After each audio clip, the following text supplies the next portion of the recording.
Get ready for the never-before scene. Even the indomitable Tyson trembled before this giant. What would have happened in this epic showdown between brute force and technique, between the tough streets of New York and the titanic power of a former NFL player? Stick around to discover the greatest what-if in boxing history. The fight promised brute force versus technique, a David versus Goliath. Two formidable fighters were ready to fight under the established rules of boxing, when both were in the respectful athletic prime, each in a different era. While for Mike it is the late 80s, for his adversary Bob, let's take early 2000s. It is rare to see a fighter with negative record to be as famous as Bob. While his size may have contributed to his fame, he first had to gain the attention of the fans, as he did in his fight against kickboxing legend Ernesto Mr. Perfect. He had to win the attention of the fans, as he did in his fight against kickboxing legend Ernesto Mr. Perfect. The host came into this fight on a 13-fight winning streak, consisting of wins over monsters. In this fight it was another big name and big check for Mr. Perfect.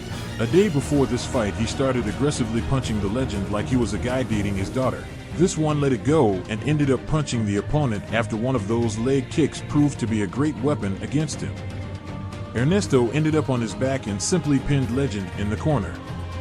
He unloaded vicious punches that went through the guard and made him realize what kind of power is hidden in punches. Luckily the bell has saved him. The second round started and the rain of punches again fell on him.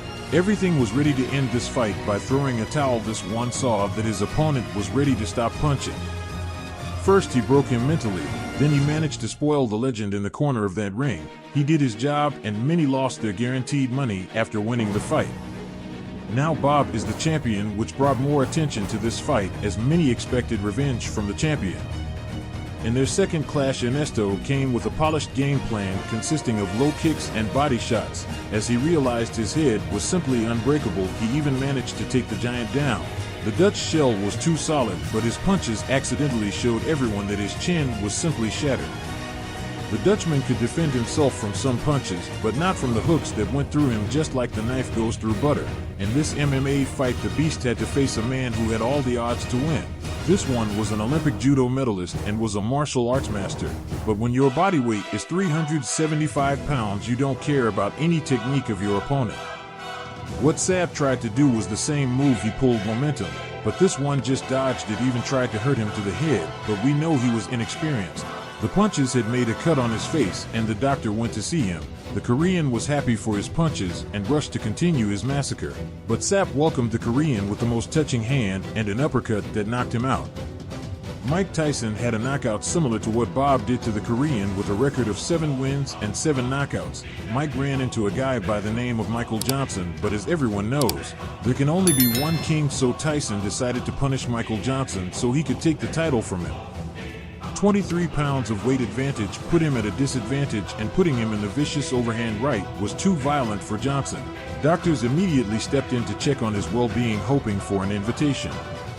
The fight showed that Sapp was not only dominating his opponent by his brute strength. Since sumo wrestlers are considered the heaviest and the strongest among all wrestlers, a slim one was no match. Among them also, the part of being the tallest implies a lot, being above the others, with a significant 6'8", in which he reached the status of yokozuna, which in sumo culture means the best in the whole sport.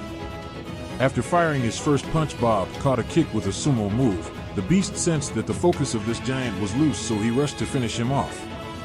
A hook that was delivered brutally, forcing a young man to kiss the canvas, and this event made the earth stop spinning for a few minutes. It was a war of giants. The attention of the whole world was focused on Mike Tyson, after becoming the youngest heavyweight champion in boxing history. His final destination to take the belt was posed. Then it was the convention hall, where he faced the last one who was keeping him from holding all 3 major belts, the undefeated Michael Spinks. Watching Tyson march fiercely forward, Spinks was intimidating. He really needed to survive the storm of punches in the first round, or at least be able to work his stamina against the young and hungry Dynamite. Spinks tried to work a little, but was punished badly for it. Tyson had no fear. His aggressive mentality was close to breaking Spinks' cervical vertebra. By keeping in motion, every punch landed Spinks. He got his point right and was ready to fight now again. However, it was a battle of giants, so Spinks could not come out of this one unscathed. This being the first time Michael Spinks has ever been in a professional fight. This is how Mike Tyson reached the pinnacle of his career at that time, becoming the undisputed heavyweight champion. Considering Tyson's anthropometrics, he had the ideal physique for a fight without excess muscle or fat. There were times when boxers tried to dominate Tyson with muscles, and the best example of this is Frank Bruno, whose nickname was literally a bodybuilder. The match started, and immediately Tyson reminded his opponent why they call him a dynamite kid. Now Frank comes very slowly across the rope. He knows he is with an advantage, and he takes down this plan that could have ended successfully if it wasn't his muscles and he was consuming twice as much oxygen. But when Bruno's hands got too heavy to defend himself, Tyson unleashed his inner beast, and the high volume of punches left no choice for the referee but to stop this contest. Richard Steele has moved on and has 2 wins in a row against the legendary Ernesto. The promoters decided not to lower the stakes, and his next opponent was against a literal killer from Croatia, Mirko Filipovic. Seeing the guy who was beaten just for looking felt helpless against him, Bob decided to stop fighting. Many interpreted this as him having a debacle in this fight. However, after this, Sapp realized his facial bones were fractured and he just couldn't go on like this. Tyson has fought, and it was Eddie Richardson, the giant, who was blessed by God on earth above all others with his significant 6-foot height. Mike proved that for him his opponent's height was just a number on the list. The young and fast Mike was another level of agility. Eddie is knocked down with a first punch over the top, and being a short-statured fighter, Tyson decided to lower his head, making it even harder for Richardson to be able to strike. With no fear at all, Tyson went forward with only adrenaline-powered front punches. This, without a doubt, is one of the most brutal finishes in the history of the sport, and it came when Mike uses his most brutal punch to send Eddie Richardson into the ropes. However, Bob's rock-hard head was too solid to hurt him as he tried to finish him off. He jumped right with a hook and went down. This one gets up, and again, after a small exchange of big kicks, you begin to hear it's all set to end. So it was that the second round ends with deafening blows from Bob. Bob chases his prey and connects with a hook to the almost dead body on the ground, and the rest was hissed.